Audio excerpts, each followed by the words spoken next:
நம்முடைய சுத்தி எல்லாம் குருடெல்லாம் இருக்கிறான், ஆவிக்குரிய குருடர்கள். அவங்களுக்கு நாம் சாட்சிய வாழ வேண்டும். அவர்களுக்கு இந்த கண் எப்படி எனக்கு திறக்கப்பட்டது என்பதை சொல்ல வேண்டும். ஒருத்தர் வந்து பயங்கர சுகரில் கஷ்டப்படுறார். கஷ்டப்பட்ட போது அவர் என்ன செய்கிறாருன்னா, யாரோ ஒருத்தர் மருந்து கொடுக்குறாரு.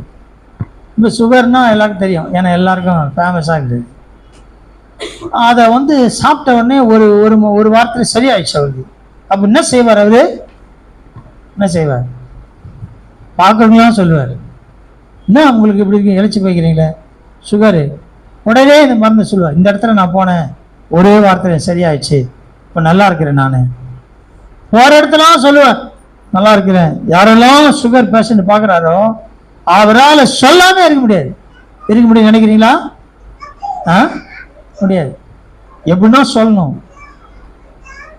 அதே மாதிரிதான் நம்முடைய மனக்கண்கள் திறக்கப்பட்டு பாவ மன்னிப்பின் நிச்சயத்தை பெற்றுக்கொண்டு பரிசுத்தமாக்கப்பட்டு இருளின் அதிகாரத்துக்கு நீங்களாகி, பிசாசுடைய அதிகாரம் இல்லை, நீங்களாகி வெளிச்சத்தின் பிள்ளைகளாய் நாம் வாழும் பொழுது நாம சொல்லாமல் இருக்க முடியும். நம்மளாலே